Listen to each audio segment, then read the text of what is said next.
The Taycan, Porsche's pivotal step into the high-performance and high-price end of the EV landscape, is quick, comfortable, and likely to be a serious Tesla contender. The Taycan is at least as important to Porsche as the first-generation Cayenne, not in terms of profit, but for reshaping the arc of the company's future vehicles.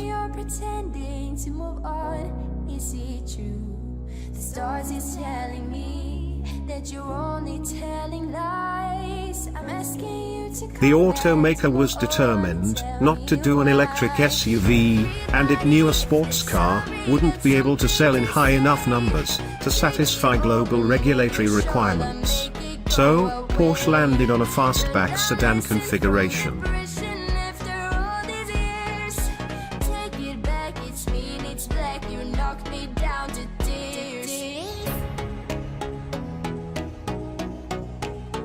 The Taycan is very nearly the same length as a Tesla Model S and 3.4 inches shorter than the Panamera, but it has a substantially lower roofline than either.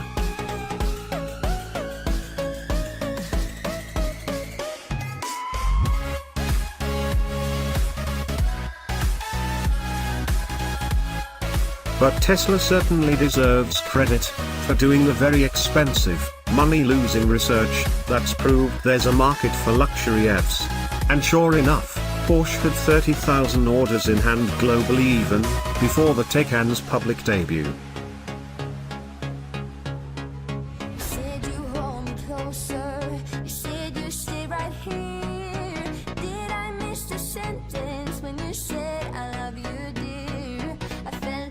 Electric vehicle breakthroughs include a much higher operating voltage that enables faster charging as well as the first multi-speed EV transaxle. Both of these help facilitate uncharacteristically consistent acceleration performance for an EV.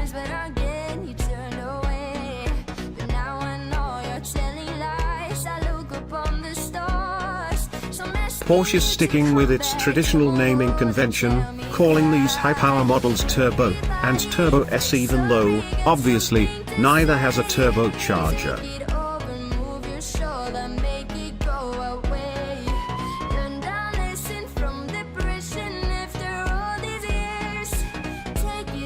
The Turbo S's numbers are big, 750 horsepower, and 774 pounds-to-foot of torque, and a price starting at $186,350. The less expensive, $152,250 Turbo will have 670 horses, and 626 pounds-to-foot of torque.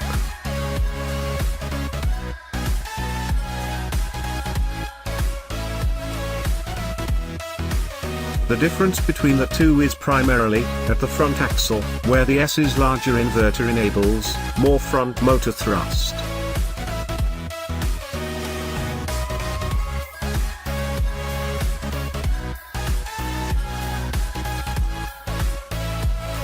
You get those outputs for only 2.5 seconds at a time. After that, both models drop to 616 horsepower, which can be maintained for 10 seconds. The Taycan's 162 mph top speed is achieved in top gear at the motor's 16,000 revolutions per minute redline.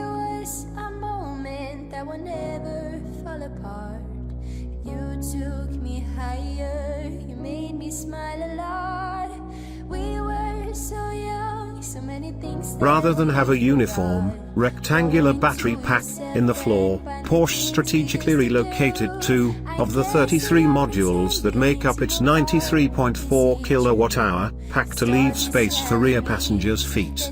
It worked. Rear seat space and legroom are quite generous.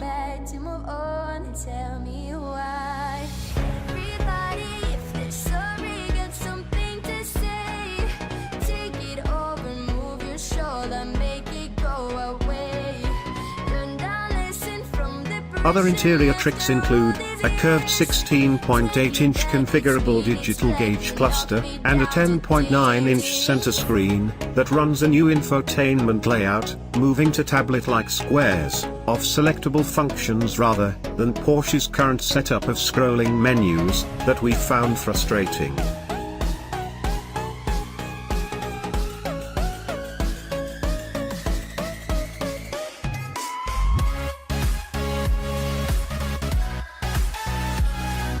There are two areas where the Taycan may fall somewhat short of Tesla: its rated range, and its lack of sophisticated semi-autonomous driver assistance technology.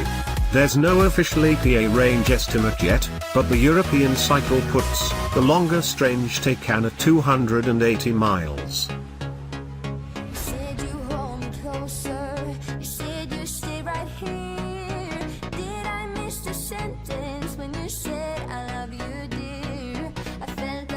Using the Model S's Euro versus US fuel economy figures as our yardstick, we predict the Taycan's highest EPA rating will be somewhere between 260 and 270 miles. That's in comparison with 370 miles for the top Tesla.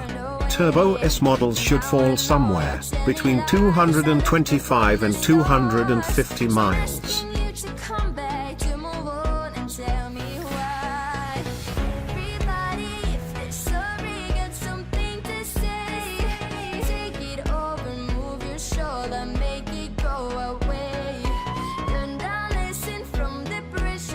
But the Taycan has a trick up its rear subframe, a 2-speed transmission, which, combined with the Taycan's very low 0.22 coefficient of drag, may give it the edge in extended high-speed cruising. That's generally a range killer.